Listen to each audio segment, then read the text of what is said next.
when people have heard about the tiny house movement, and we've had different guests on talking about the downsizing of space, but I don't know that most people have made the dramatic 5 bedroom, home to not just sort of small. 87 square feet is small. Talk about why you decided to go from larger than average to quite small. I moved a lot. I've moved a lot my entire life. And I had moved a lot recently around that time when I had my big house. And I realized really quickly how much you don't need your stuff. Specifically, I moved to an island in Alaska and back to Iowa, where my family is. And I actually did that again and back. And when you have to put a value on, how much does it cost to ship this to an island, you go, it's really not worth it. And so I just realized that you just don't need all of those things. I'd get somewhere, I'd have an empty house, pick up a couple basics so that, I could boil some water. Even if I don't have a teapot, I can do that in a pan, so I just got the basics. And then when I left, I'd sell it all again. It's like, this is ridiculous. I don't need this stuff. So. And when you had the larger home, you had children living in your physical space, and that Yes. does require, for most people, more than 87 square feet. However, people have raised children and a lot smaller, so it can be done. Yes. So you by yourself went to this kind of downsize. And so then you have to get really clear about choices, right? What is a necessity and what is I could live without that. Yeah, you really do need to figure out what's important to you, and try to keep things that mean something to you, but also are adding to your life. If I were a big cook, which I was not, getting a little better, but at that time I just really wasn't a cook, and so it didn't bother me that my little tiny house had an extremely small kitchen. It's fine. So it's like you need to look at the space that is really important to you and figure out how to keep that comfortable and attractive and useful, maybe in other ways. Everything has to have more than one use, it seems, in a tiny space. Is there something about the space that is a manifestation externally of something internal? Is there something about having the bare necessities and not needing the stuff? I've heard different people talk about what that means to them. So I'm interested in your perspective. What it means for me is a freedom. And it is freedom from the stuff, and it is a freedom of time. It's really interesting. When I started going tiny, when I moved into my little tiny house, I would find myself stopping at the store. And I'd look through the clearance aisle because I had a bad habit of saying, well, if it's only $5 or it's only, this much, why not? But at that time, I was like, but where would I put it?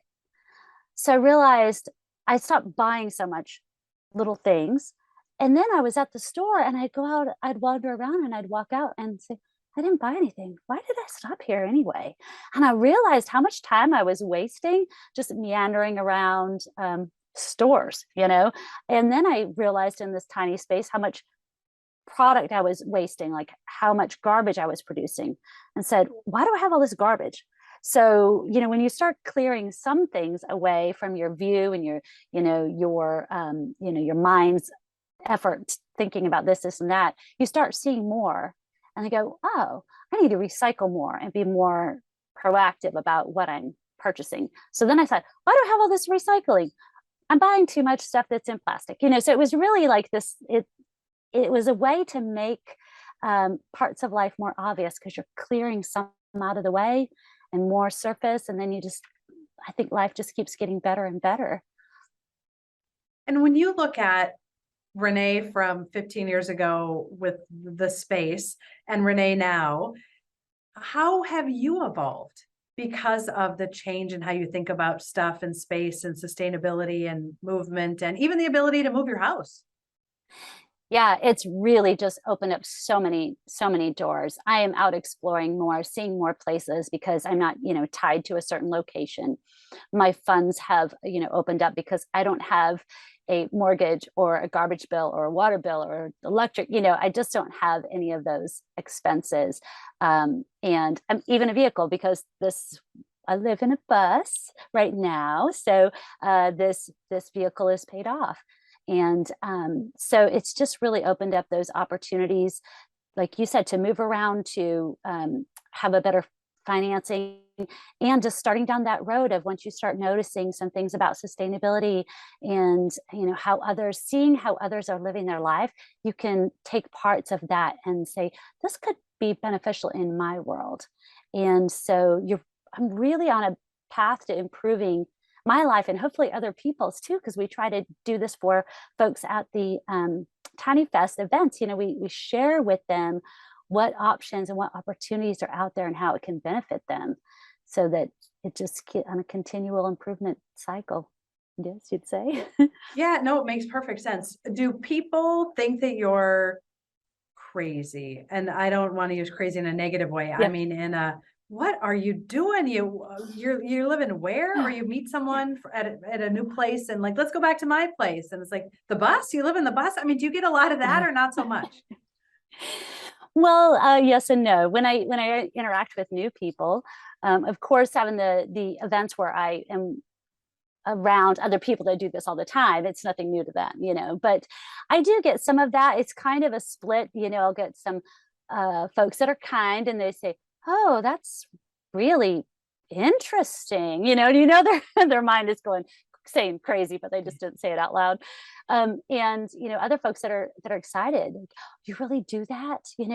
How do you do this, and what do you do there, and how do you love it, and what don't you like? And the questions just start rolling, because so many people have these ideas of getting rid of a bunch of their responsibility, the responsibilities that come with a big, huge house, and a mortgage, and a 9 to 5, and all that type thing.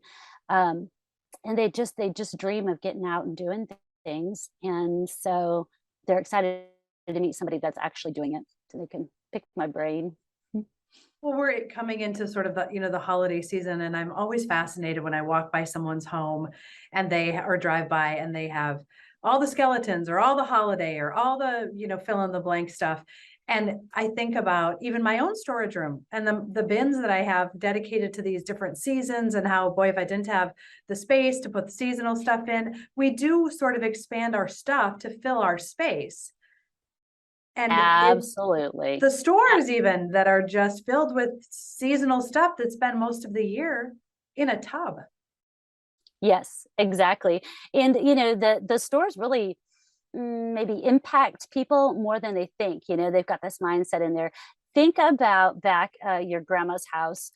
She had the same decorations up forever.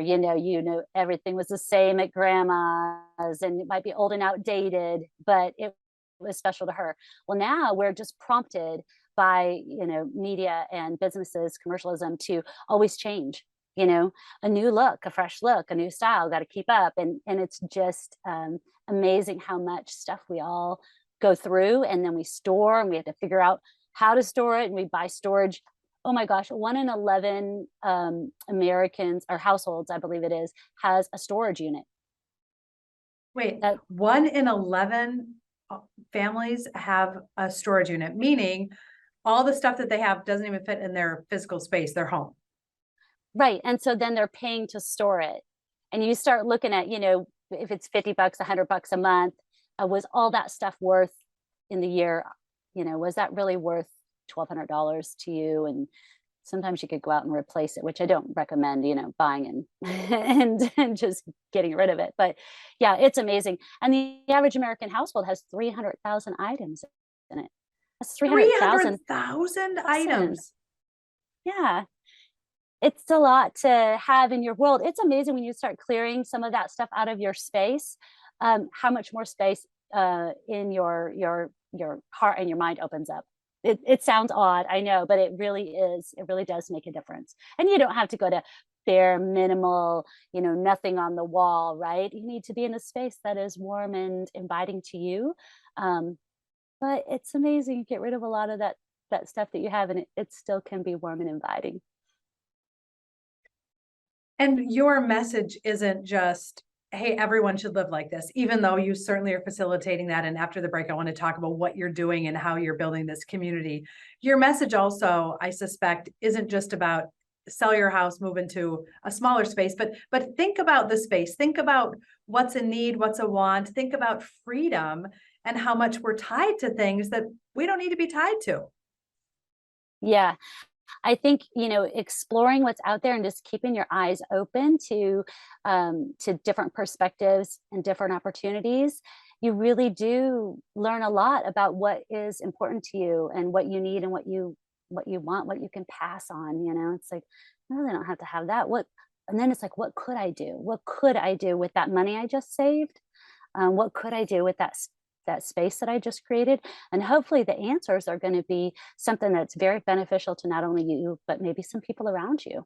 Maybe you can donate that money. Maybe you can have someone come and stay with you for a little bit in that space. And it's just I think, a better way to live.